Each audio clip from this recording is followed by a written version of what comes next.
بیوی کو گھر سے باہر نکالے گا وہ شیطان ہوگا.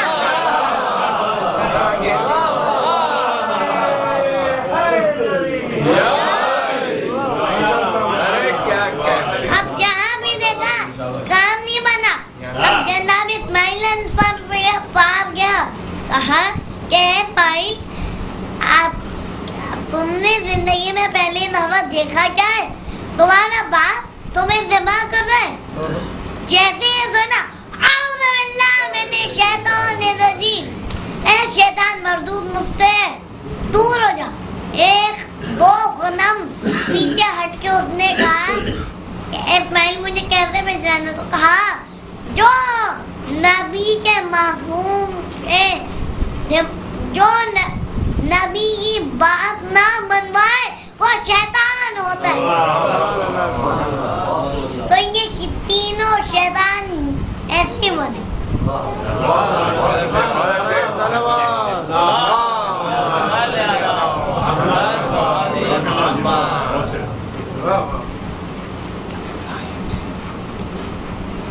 جب جناب ابراہیم نے جناب اسماعیل علیہ السلام کو ذبح کرنے کے لیے لے گئے تھے تب انہوں نے اپنے آنکھوں پر پٹی باندھی تھی.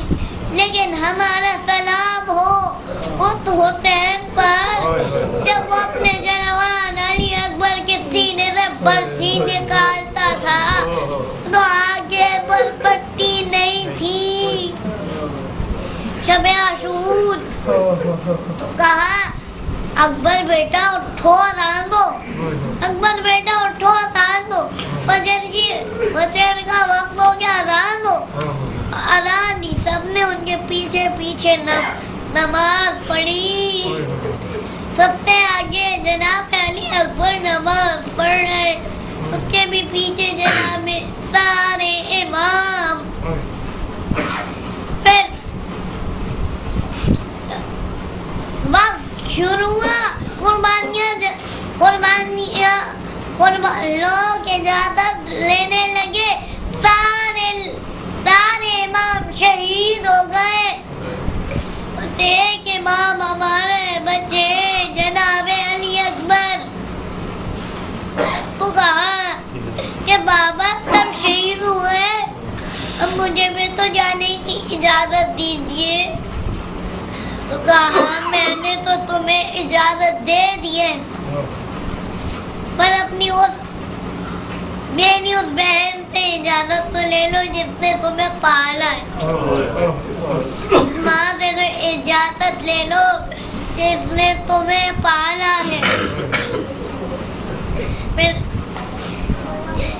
جب خیمے میں آئے کہا کہ امی اماں مجھے اجازت ہے. تو کہا اجازت ہے پر اس ماں سے تو اجازت لیتے جاؤ بیٹا جس نے تمہیں پیدا کیا ہے. اس ماں سے تو اجازت لے لو جس نے تمہیں پیدا کیا ہے. جناب ام لیلا پاس گئے. کہا انہوں نے بھی اجازت دے دی. پھر ولیونے پر بیٹھے جانے لگے. مولا جناب امام حسین چلتے رہے. ولیونا چلنے لگا. مولا چلنے لگے. ولیونا دوڑا. مولا دوڑنے لگے. ولیونا تیز بھاگنے لگا. مولا اسی تیز بھاگتے رہے اور آدھے راستے میں گر پڑے. پھر مولا پھر اٹھے پھر گئے. اب جب وہاں سے آواز آئی ایک بیوی کی آواز آئی کہ اکبر بیٹا ادھر آؤ ادھر آؤ. تو اٹھائے امام حسین کو لے کر خیمے کے اندر. کہا کہ بابا آپ مجھے اجازت نہیں دے رہے کیا میں جنگ کرنے نہ جاؤں؟ میں کیا جنگ کرنے نہ جاؤں؟ کہا بیٹا تم جنگ کرنے جاؤ، لیکن جب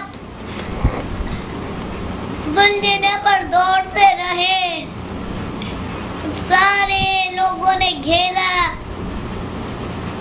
تب دعا کی بیوی ام لیلا نے کہ ایک دفعہ گور کی زیارت تو ہو جائے. پھر گئی جناب علی اکبر، پھر گئے، کہا کہ بابا مجھے شدید پیاس لگ رہی، تو کہا میرے پاس ابھی فی الحال پانی نہیں ہے، اس کے بدلے میں تمہیں اپنی زبان چبا لیتا ہوں. جیسے ایک ختم زبان کا رکھا تو کھینچ لی، فوراً کھینچ لی اپنی زبان. کہا امام بہن نے کہ حسین بیٹا، علی اکبر بیٹا تم نے کیوں کھینچ لی؟ تو کہا کہ بابا آپ کی زبان تو مجھ سے بھی زیادہ سوکھی ہوئی ہے، آپ کی زبان تو مجھ سے زیادہ سوکھی ہوئی ہے. پھر سلجھنے پر بیٹھے، پھر گئے، سب سارے لوگوں کو مارا، دیکھتا رہا، یزید کے لوگ مارتے رہ رہے ہیں. اکبر جوان بچہ حسین کا سارے اپنی فوج کو مارتے رہ رہے.